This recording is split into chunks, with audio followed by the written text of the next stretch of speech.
खुश आमदीद। आज हम एक इंतहाई दिलचस्प और जज्बाती सफर पर निकल रहे हैं। आज के इस एक्सप्लेनर में हम देखेंगे कि बहरीन में ईद उल अजहा की रिवायात को आखिर किस खूबसूरती से मनाया जाता है। ये कोई आम मालूमात नहीं, बल्कि एक बहरीनी घराने की सुबह से लेकर रात तक की खुशियों और रौनक का मुकम्मल अहवाल है। तो चलिए बिना किसी देर के इस सफर का आगाज करते हैं। जरा तसव्वुर करें, दिन का आगाज सीधा इस पुरजोश और अफरा तफरी वाली सुबह से होता है, जहां माँ की आवाज पूरे घर में गूंज रही है। सब उठ जाओ, ईद की सुबह है। बच्चों की बेताबी, एक दूसरे से आगे निकलने की जल्दबाजी और नए कपड़ों को पहनने का शौक, ये शोरोगुल सच में ईद का पहला और सबसे खूबसूरत रंग होता है। हिस्सा अव्वल, सुबह की गर्मा गर्मी और ईद की तैयारियां। अब उस वक्त घर का माहौल कैसा होता है? हर तरफ बखूर की महक फैली होती है और किचन से लजीज मजबूस की बेहतरीन खुशबू आ रही होती है।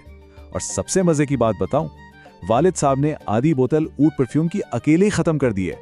उनका मानना है कि ईद के दिन इंसान के पहुंचने से पहले उसकी खुशबू पहुंचनी चाहिए। यही वो छोटी छोटी प्यारी तफसीलात हैं जो ईद को हकीकत में ईद बनाती हैं। इधर दादी जान बच्चों को याद दिला रही हैं कि सबसे पहले अल्लाह का शुक्र अदा करना जरूरी है। लेकिन जैसा कि आमतौर पर होता है, एक छोटे बच्चे का पूरा ध्यान बस एक ही चीज पर अटका है, और वो है ईदिया यानी ईद के पैसे। दादी का मुस्कुराता हुआ जवाब कि मुझे मालूम था तुम्हारा असल मसला क्या है, इस बात का सबूत है कि घरों में ये हंसी मजाक और प्यार भरा रिश्ता कितना खास होता है। दूसरा हिस्सा, नमाज ईद, जो कि एक निहायत रूहानी इज्तिमा है।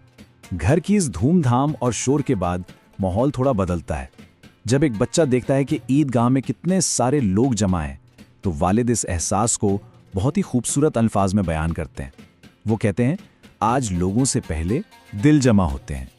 पड़ोसी, दोस्त, यहाँ तक कि अजनबियों से गले मिलना, ये लम्हा इस रूहानी एहसास को बहुत ताकतवर बना देता है। लेकिन ठहरिए, रूहानियत के इस पुरसुकून माहौल में बच्चों की फुर्ती कहीं कम नहीं हुई। नमाज खत्म होते ही इंतहाई जल्दबाजी में 4 ईदिया के लिफाफे जमा भी कर लिए गए हैं। सोचिए, 4 लिफाफे, ये हल्का फुल्का मज़ाहिया लम्हा दिन की संजीदगी में क्या कमाल का तवाज़न पैदा करता है। तीसरा हिस्सा, कुर्बानी का हकीकी मफहूम। इस हिस्से में एक छोटा बच्चा अपने दादा से एक निहायत बुनियादी मगर अहम सवाल पूछता है, हम कुर्बानी आखिर क्यों करते हैं? ये एक ऐसा सवाल है जो हमें इस अमल के पीछे छुपी तारीख और इसकी रूहानी वजह की तरफ ले जाता है। दादा जान का जवाब सच में दिल जीत लेने वाला है। वो समझाते हैं कि कुर्बानी हज़रत इब्राहीम की कामिल अकीदत की याद में की जाती है। बहुत खूबसूरती से उन्होंने बताया कि देखो, बहादुर लोग भी डर महसूस करते हैं, लेकिन ईमान का असल मतलब उस डर के बावजूद अल्लाह पर तवक्कल करना है। और इस गोश्त को बांटने का मकसद ये यकीनी बनाना कि ईद के दिन कम से कम कोई भी शख्स भूखा ना सोए। चौथा हिस्सा, सबके लिए दस्तरख्वान, एक ऐसी जगह जहां कोई अजनबी नहीं होता। ये वाकया सुने बहुत जज्बाती है। जब खानदान कुर्बानी की जगह पर मौजूद होता है तो उनकी नज़र दूर खड़े एक पाकिस्तानी माइग्रेंट वर्कर पर पड़ती है जो खामोशी से सब देख रहा होता है। बहरीनी वालिद बिना किसी हिचकिचाहट के उसे अपने खानदान के साथ खाने पर बिठा लेते हैं, और जब वो शख्स अदब से इनकार करना चाहता है तो माँ एक ऐसा जुमला कहती हैं जो सीधा दिल पर लगता है, ईद के दिन कोई भी अजनबी नहीं होता।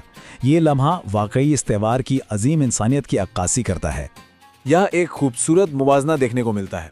एक तरफ खूनी रिश्ते हैं, वालिदैन, बच्चे, दादा दादी, और दूसरी तरफ पूरी कम्युनिटी है, पड़ोसी, माइग्रेंट वर्कर्स और दोस्त। ईद इन दोनों के दरमियान मौजूद हर दीवार को गिरा देती है। एक मजदूर जो अपने वतन, अपने घर से मीलों दूर है, ऐसी मेहमान नवाजी की वजह से वापस अपने घर जैसा सुकून महसूस करने लगता है। और अब जरा इस दस्तरख्वान को तस्वुर करें, गर्मा गर्म मचबूस और 3 मुख्तलिफ किस्म का बेहतरीन बहरीनी हलवा। लेकिन दादी जान की बात यहाँ बिल्कुल ठीक है। इन मजेदार पकवानों की लज्जत असल में इस बात में है कि खाना एक साथ मिलकर खाया जा रहा है। जब पूरा खानदान, दोस्त और नए मेहमान एक साथ दस्तरख्वान पर बैठते हैं तो खाने का जायका सच में दुगना हो जाता है। पर इन्हीं खुशियों के दरमियान इस दस्तरख्वान पर एक संजीदा ठहराव भी आता है। वालिद याद दिलाते हैं कि जब कोई अपना मौजूद ना हो तो खामोशी का एहसास बिल्कुल मुख्तलिफ होता है। ये जज्बात उस दिन की खुशी में गहरी शुक्रगुजारी पैदा करते हैं। ये वो उन तमाम प्यारों को याद करने का वक्त होता है जो या तो दूर हैं या इस दुनिया से हमेशा के लिए रुखसत हो चुके हैं। 5वां हिस्सा, ईद का हकीकी दिल और शाम की सोच विचार। अगर हम पूरे दिन के सफर पर नजर डालें तो क्या देखते हैं?